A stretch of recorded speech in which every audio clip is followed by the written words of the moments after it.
নমস্কার বন্ধুরা, আমি শুভজিৎ। আজ তোমাদের জন্য থাকছে প্রেমেন্দ্র মিত্রের লেখা একটি ডাকাতের গল্প। আসলে পুরনো দিনের গল্পগুলির মধ্যেই লুকিয়ে থাকে ইতিহাসের ছোঁয়া। তাহলে শুরু করা যাক আমাদের আজকের গল্প, কালু সর্দার। তোমরা বোধহয় জানো, ৩০০ বছর আগে এই বাংলাদেশ একেবারে অরাজক ছিল। তখন মুসলমান রাজত্ব যায়, অথচ ব্রিটিশ রাজত্বের পতন হয়নি। তখন সত্যিই এদেশে হয়েছিল মগের মুল্লুক, জোর যার মুল্লুক তার কথাটা বোধহয় তখন থেকেই উঠেছে। সেই অরাজকতার সময় সমস্ত বাংলাদেশের নানা জায়গায় বড় বড় ডাকাতের দল গড়ে উঠেছিল। দেশের তারাই ছিল আসল রাজা। সাধারণ লোকে দিন রাত তাদের ভয়ে সন্ত্রস্ত হয়ে থাকত। সেই ডাকাতের দলের প্রতিপত্তি যে কী রকম ছিল তা বোধ হয় এই কথা থেকেই বুঝতে পারবে যে তখনকার ডাকাতেরা দস্তুর মতো খবর পাঠিয়ে ডাকাতি করত। ডাকাতি করতে আসছে না নিমন্ত্রণ খেতে আসছে, তাদের ভাবগতিক দেখে তা বোঝা যেত না। জমিদার মশাই হয়তো কাছারিতে বসে আছেন, এমন সময় বিশাল যমদূতের মতো চেহারা নিয়ে একজন সেখানে এসে হাজির। জমিদারের তো তাকে দেখেই চক্ষু স্থির হয়ে গেছে। কাঁপতে কাঁপতে তিনি বললেন, বলছিলাম যে কি চাই বাবু তোমার? ভীমসেনের যমজ ভাই, দস্তুর মতো লম্বা, কুর্নিশ করে জলদ গম্ভীর স্বরে তিনি বললেন, সর্দার আপনাকে সালাম দিয়েছেন হুজুর। তারপর মালকোচা মারা কাপড়ের ট্যাগ থেকে এক চিঠি বেরোলো।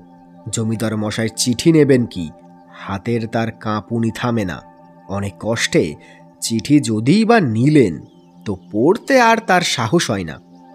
কিন্তু চিঠিতে তা বলে খুব ভয়ঙ্কর রকমের ধমক ধামক বা হুমকি ছিল বলে মনে করো না। সে চিঠি একেবারে মাখমের মতো মোলায়েম। চিঠি পড়ে মনে হয় যিনি লিখেছেন তিনি যেন পায়ে কাঁটা ফুটলে কাঁটার কাছেও হাত জোর করে ক্ষমা চান। চিঠিতে জমিদারের শ্রীচরণ কমলে কোটি কোটি প্রণাম জানিয়ে লেখা হয়েছে যে অমুক দিনে অমুক সময়ে জমিদার মশায়ের একান্ত শ্রীচরণাশ্রিত ভৃত্য বাবলাডাঙ্গার কালু সর্দার সখানেক বাছা বাছা লাঠিয়াল নিয়ে হুজুরকে সালাম দিতে আসবে। হুজুর যেন তাদের বকশিসের বন্দোবস্ত করে রাখেন। জমিদার মশাই চিঠি পড়ে পাখার হাওয়া খেতে খেতেও ঘেমে উঠছেন। বুড়ো নায়েব মশায়ের তো মূর্ছা যাওয়ার জোগাড়। ভীমসেনের যে যমজ ভাই চিঠি এনেছিল, এবার সে লম্বা আর একটা কুর্নিশ করে হঠাৎ পিছন ফিরে এক কুকি দিল। কুকি মানে আর কি জোরে হাঁক দেওয়া। সে কুকি তো নয়, একসঙ্গে 7টা বাজ পড়লে বুঝি এত শব্দ হয় না। মানুষের গলা থেকে যে এমন আওয়াজ বেরোতে পারে, না শুনলে বিশ্বাস করবার জো নেই। জমিদার মশায়ের যেটুকু বাকি ছিল এই কুকি শুনে তা শেষ হয়ে গেল। তিনি কাছারি ঘরের ফরাসের ওপর আলবোলা সমেত কাঁত হয়ে পড়লেন। আর একা জমিদার মশায়েরই বা দোষ দি কেন? কাছারি বাড়ির যে যেখানে ছিল সবার অবস্থাই সমান। নায়েব মশাই ইতিমধ্যেই তখন তক্তপোষের তলায় লুকিয়েছিলেন। সেখান থেকে তার গোঙানির আওয়াজ শোনা গেল। অমন যে জমিদার মশায়ের লম্বা চওড়া ভোজপুরি দারোয়ান সে পর্যন্ত পেতল বাঁধানো লাঠিটা ফেলে কোথায় যে গেল তার আর পাত্তা পাওয়া গেল না। খানিক বাদে একটু সামলে উঠে জমিদার মশাই প্রথমেই ডাকলেন, এই রাই মশাই। তক্তপোষের তলা থেকে জবাব এলো, আজ্ঞে। নায়েব মশাইকে তক্তপোষের তলায় দেখে সবাই তো অবাক। মাকড়সার জালটাল মেখে তিনি বেরিয়ে আসতেই জমিদার মশাই চটে গিয়ে জিজ্ঞাসা করলেন, আপনি ওখানে কি করছিলেন? নায়েব মশাইয়ের উপস্থিত বুদ্ধি কিন্তু খুব বেশি। অম্লান বদনে তিনি জবাব দিলেন, আগে একটা দলিল পড়ে গেছিল, তাই খুঁজছিলাম। এই তো গেল সেকালের ডাকাতের দৌত্য পর্ব। তারপরের ব্যাপার আরও চমৎকার। জমিদার মশায়ের এতখানি পরিচয় হওয়ার পর আর বোধ হয় তাকে ছাড়া উচিত হবে না। সুতরাং গল্পই বলা যাক। আমাদের জমিদার মশাই বড় কেউকেটা নন। একটা আস্ত পরগনা তার দখলে, গড়ের মতো তার বাড়ি। পাইক বরকন্দাজ লাঠিয়াল তারও বড় কম নয়, কিন্তু তবুও তাকে কালু সর্দারের ভয়ে অস্থির দেখে সেকালের ডাকাতদের প্রতাপ বোধহয় কিছু বোঝা যায়।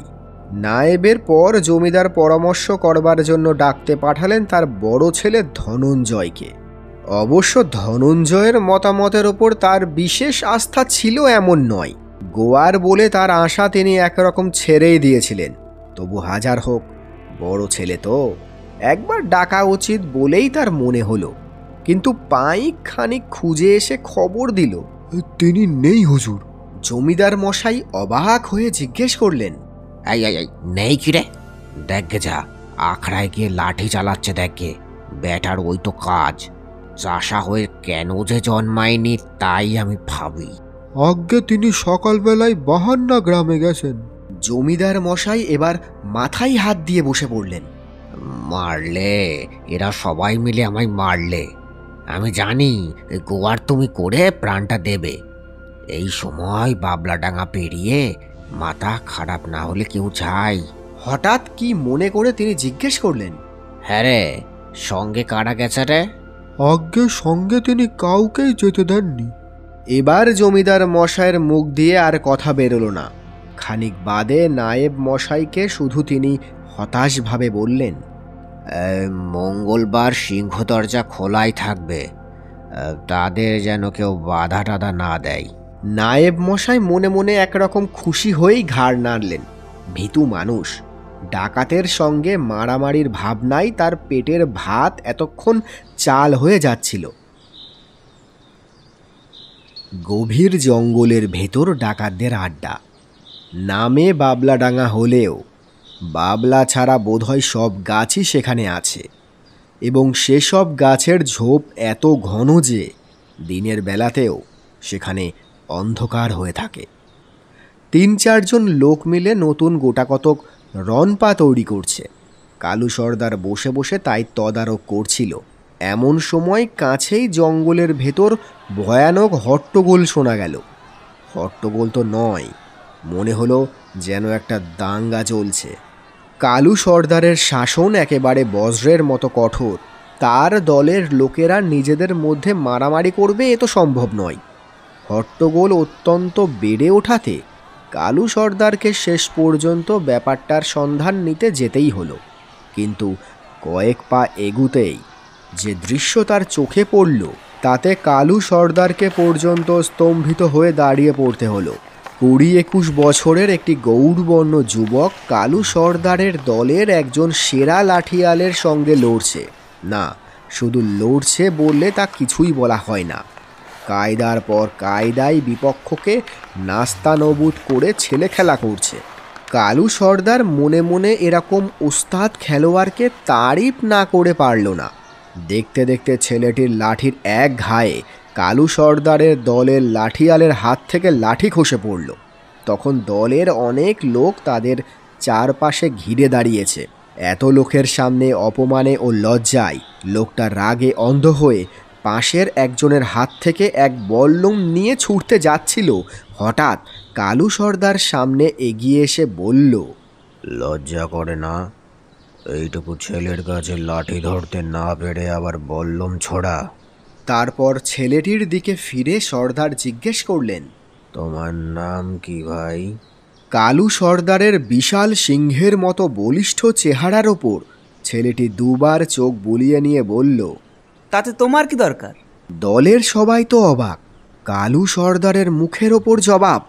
কিন্তু কালু সর্দার একটু হেসে বলল, তা ঠিক বলেছ, তোমার নামে আমার কোনো দরকার নেই। তোমার পরিচয় হাতের লাঠি দিয়েছে। তুমি আমাদের দলে আসবে? খানিক চুপ করে থেকে একটু হেসে বলল, যদি না আসি? কালু সর্দার তেমনি ধীরে ধীরে বললেন, আমাদের গোপন আড্ডা দেখবার পর আমাদের দলে না এলে জ্যান্ত যে কেউ ফিরতে পারবে না ভাই। তুমি এ পথে এসে ভালো করনি। ডাকাতদের দলের সংখ্যা দেখে মনে মনে কি ভেবে ছেলেটি বলল, বহুত আচ্ছা, এত তাড়াতাড়ি মরবার সাধ নেই। আজ থেকে আমি তোমাদের দলে।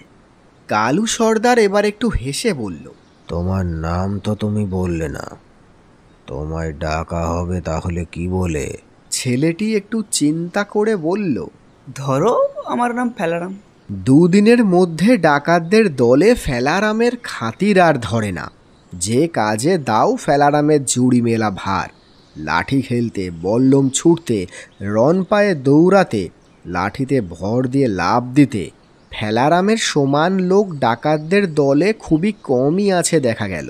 কালু সর্দার পর্যন্ত একদিন বলে ফেলল, একদিন তুমি এই দলের সর্দার হবে দেখছি। ফেলারাম একটু হেসেই বলেছিল, আহা, বাবা শুনলে কি খুশিই হতেন। কালু সর্দার কথাটা ঠিক বুঝতে পারেনি। পরের দিন সকাল থেকে ডাকাতদের সাজগোজ দেখে ফেলারাম একটু অবাক হয়ে গেল। ব্যাপার কি? একজন ডাকাতকে ডেকে জিজ্ঞেস করাতে সে বলল, বাহ, আজ চৌধুরী বাড়ি লুট হবে জানো না? ফেলারাম কেমন যেন একটু থতমত খেয়ে বলল, ওহো, মনে ছিল না বটে। সমস্ত দিন ধরে ডাকাতদের কালী পুজো চলল। সঙ্গে সঙ্গে ডাকাতির আয়োজন। দেখা গেল ফেলারামের উৎসাহই সবচেয়ে বেশি। চোরকির মতন সারাদিন তার ঘোরার বিরাম নেই, সব কাজেই সে আছে। সন্ধে হতেই ডাকাতদের সব তৈরি। এবার ঘরা ঘরা সিদ্ধি এলো। ফেলারামের পরিবেশনের উৎসাহ দেখে কে সর্দার বলল, সিদ্ধিটা আজ বড় ভালো হয়েছে মনে হচ্ছে। ঘটেছে কে রে? ফেলারাম সলজ্জভাবে বলল, আমি সর্দার। তারপর বনের ভেতর অসংখ্য মশাল জ্বলে উঠল। রনপা পড়ে, মুখে ভূতের মতন রং মেখে মশাল নিয়ে শখানেক ডাকাত যখন সেই বন থেকে একসঙ্গে কুকি দিয়ে বেরোলো, তখন মনে হলো প্রলয়ের বুঝি আর দেরি নেই। এক প্রহর রাতে ডাকাতদের আসবার কথা। জমিদার চৌধুরী মশাই প্রাণটি হাতে নিয়ে প্রাসাদের সিংহ দরজা খুলে বসে আছেন। ডাকাতেরা এলে বিনা বাক্য ব্যয়ে তাদের হাতে ধন প্রাণ সঁপে দেবেন, তারপর তারা যা খুশি করুক। হঠাৎ বাইরে ভীষণ শোরগোল শোনা গেল। আর দেরি নেই বুঝে জমিদার মশাই প্রস্তুত হয়ে বসল। কিন্তু আশ্চর্য ব্যাপার, শোরগোল বেড়েই চলল, অথচ ডাকাতদের আসবার নাম নেই। শোরগোলটাও যেন একটু অদ্ভুত রকমের। এ তো ডাকাতদের আক্রমণের হুঙ্কার নয়, এ যে রীতিমতো মারামারির শব্দ। তার লোকজন তো সব গড়ের ভেতর, তবে মারামারি করছে কে? আরও কিছুক্ষণ ভয়ে ভয়ে অপেক্ষা করে জমিদার মশাই বাইরে লোক পাঠাতে যাচ্ছেন, এমন সময় ঊর্ধ্বশ্বাসে যে এসে ঘরে ঢুকল, তাকে দেখে তো বাড়ি শুদ্ধ সবাই একেবারে স্তম্ভিত। সে আর কেউ নয়, ধনঞ্জয়, জমিদারের বড় ছেলে। প্রথম বিস্ময় কাটিয়ে উঠে জমিদার মশাই কিছু বলবার আগেই ধনঞ্জয় বলল, দেরি করার সময় নেই বাবা, শিগগির গোটা কথাকে মশাল আর কিছু দড়ি দিয়ে জন কয়েক পাঠিয়ে দিন, আমি বাইরেই আছি। জমিদার মশাই আরও কিছু বলতে যাচ্ছিলেন, কিন্তু ততক্ষণে ধনঞ্জয় বেরিয়ে গেছে। রহস্য এর ভেতর যাই থাক, জমিদার মশাই ছেলের কথা এই সময়ে অবহেলা করতে পারলেন না। জন কতক বরকন্দাজ মশাল আর দড়ি নিয়ে বেরিয়ে গেল। এদিকে ডাকাতদের কি হয়েছে বলি। বন থেকে বেরিয়ে কিছু দূর যেতে না যেতেই তাদের মনে হলো সিদ্ধির নেশাটা যেন বড় বেশি হয়ে গেছে। সকলেরই কেমন যেন ঝিমুনির ভাব, পা চলতে ইচ্ছে করে না। কালু সর্দার নিজের অবস্থাও অনেকটা সেই রকম, তবুও সকলকে ধমক দিয়ে সে একরকম তাড়িয়েই নিয়ে আসছিল। বিপদের ওপর বিপদ। খানিক দূর যাওয়ার পর মশালগুলো আপনা থেকেই নিভে যেতে লাগলো। কোনো রকমেই সেগুলোকে আর জ্বালিয়ে রাখা গেল না। মশালগুলোতে মশলাই কম দেওয়া হয়েছে। মশলা তৈরির ভার যাদের ওপর ছিল তারা তো ভয়ে অস্থির। এখন কিছু না বললেও পরের দিন সর্দারের কাছে এর কৈফিয়ত দিতে তাদের যে কি অবস্থা হবে তারাই জানে। মশালগুলো নিভে যাওয়ার পর অন্ধকারে তাদের পক্ষে তাড়াতাড়ি যাওয়া অসম্ভব হয়ে উঠল। কালু সর্দার হঠাৎ এক সময় জিজ্ঞেস করলেন, ফেলারাম কোথায়? কে একজন জানালো যে ফেলারাম তাদের ছাড়িয়ে অনেক আগে চলে গেছে। চলে গেছে? সে কি রে, পথ চিনতে পারবে না তো? কি জানি সর্দার, তাহার যা উৎসাহ, ওরে আর ধরে রাখে কে? কিন্তু চৌধুরী বাড়ির কাছাকাছি আসার পর হঠাৎ অন্ধকারে একটা লোক তাদের দিকে ছুটে আসছে মনে হলো। সর্দার হাঁকল, কে? লোকটা তাড়াতাড়ি কাছে এসে বলল, সর্দার, আমি ফেলারাম। একটু এগিয়ে ওদের ব্যাপারখানা দেখতে গেছিলাম। কালু সর্দার খুশি হয়ে বলল, বেশ বেশ, কি দেখলে? লোকজন ওদের সব তৈরি হয়ে আছে, কিন্তু এক কাজ করলে ওদের ভারী জব্দ করা যায় সর্দার। আমরা দুদলে ভাগ হয়ে যদি ওদের সামনে পিছনে দুদিক থেকে চেপে ধরি, তাহলে ওদের জাড়িজুড়ি সব এক দণ্ডে ভেঙে যায়। সর্দার খানিক ভেবে বলল, এ তো মন্দ যুক্তি নয়, কিন্তু ঠিক ওরা কোথায় আছে জানো তো? গিয়ে দেখে এলাম আর জানি না। কালু সর্দারের হুকুমে একদল এবার চৌধুরী বাড়ির সামনে দিয়ে অগ্রসর হলো, আর একদলকে পেছন দিয়ে পথ দেখিয়ে নিয়ে গেল ফেলারাম। অন্ধকার রাত, সঙ্গে মশাল নেই, তার ওপর নেশায় বুঁদ হয়ে আছে সবাই। ফেলারাম খানিক দূর গিয়ে বলল, এই সবগুলো জমিদারের লাঠিয়াল, মারো মারো মারো। ডাকাতেরা বেপরোয়াভাবে সামনে ঝাঁপিয়ে পড়ল। কে শত্রু কে মিত্র বুঝবার তাদের ক্ষমতা তখন নেই। কালু সর্দার যে ব্যাপারটা প্রথমে বুঝেছিল তা নয়, জমিদারের লোকের সঙ্গে যুদ্ধে ভেবে পরমানন্দে লাঠি চালাচ্ছিল। হঠাৎ চারধারে অনেকগুলো মশাল জ্বলে উঠল। ডাকাতেরা অধিকাংশ তখন নিজেদের মধ্যে মারামারি করে ও নেশার ঘোরে মাটিতে শয্যা নিয়েছে। কালু সর্দার অবাক হয়ে তাকিয়ে দেখল, মাটিতে যারা পড়ে আছে সবাই তারা তার দলের লোক। জমিদারের লোকেরা তখন তাদের মধ্যে যারা কম আহত হয়েছে তাদের হাত পা বাঁধতে শুরু করেছে। এরকমভাবে প্রতারিত হয়ে রাগটা তার কীরকম হলো বুঝতেই পারো। তার ওপর যখন সে দেখল যে ফেলারাম তার কাছেই দাঁড়িয়ে মুচকে মুচকে হাসছে, তখন আর তার দিকবিদিক জ্ঞান রইল না। বুঝেছি, এসব তোরই কাজ, তোর শয়তানির আজ উচিত শাস্তি দেব বলে উন্মাদের মতো সে ফেলারামের দিকে লাঠি নিয়ে ঝাঁপিয়ে পড়ল। জমিদারের একজন বরকন্দাজ সেই মুহূর্তে তাকে লক্ষ্য করে একটা বল্লম ছুঁড়ে মারল, কিন্তু সে বল্লম সর্দারের গায়ে বিঁধবার আগেই ফেলারামের লাঠির ঘায়ে মাটিতে পড়ে গেল। কালু সর্দার এবার অবাক হয়ে থমকে দাঁড়িয়ে পড়ল। লাঠি শুদ্ধ হাত তার আপনা থেকেই নেমে এলো। ফেলারাম একটু হেসে বলল, যাক, শোধবোধ হয়ে গেল সর্দার। আমাকেও তুমি বল্লমের হাত থেকে বাঁচিয়েছিলে। এখন যদি ইচ্ছা হয় লড়তে আসতেই পারো, আমি প্রস্তুত। কিন্তু সর্দারের তখন আর লড়বার ইচ্ছে নেই। মাথা নিচু করে লাঠির ওপর ভর দিয়ে সে দাঁড়িয়ে রইল। জমিদারের লোকজন তখন চারধার দিয়ে তাকে ঘিরে ফেলেছে। একজন তাকে বাঁধতে যাচ্ছিল। ফেলারাম হাত তুলে তাকে নিষেধ করে বলল, ডাকাতি করলেও তোমার সঙ্গে মিশে দেখেছি সর্দার, মন তোমার উঁচু আছে। যাও, তোমায় ছেড়ে দিলাম, তুমি যেখানে খুশি যেতে পারো। কালু সর্দার তবুও নড়ল না। হাতের লাঠিটা ফেলে হাত দুটো বাড়িয়ে দিয়ে সে বলল, মা কালী আমার ওপর বিরূপ হয়েছেন, নইলে সিদ্ধি খেয়ে আমাদের এত নেশাই বা হবে কেন? আর মাঝপথে মশালি বা নিভে যাবে কেন? এখন এখন এখন আমার আড্ডা ভেঙে গেছে, দলের সব লোক বন্দি। কোথায় আর আমি যাব? আমাকে বেঁধে নাও। ফেলারাম মাটি থেকে লাঠিটা কুড়িয়ে আবার সর্দারের হাতে তুলে দিয়ে বলল, আচ্ছা, তার বদলে যদি এ বাড়ির লাঠিয়ালদের সর্দার তোমায় করে দেয়া যায়?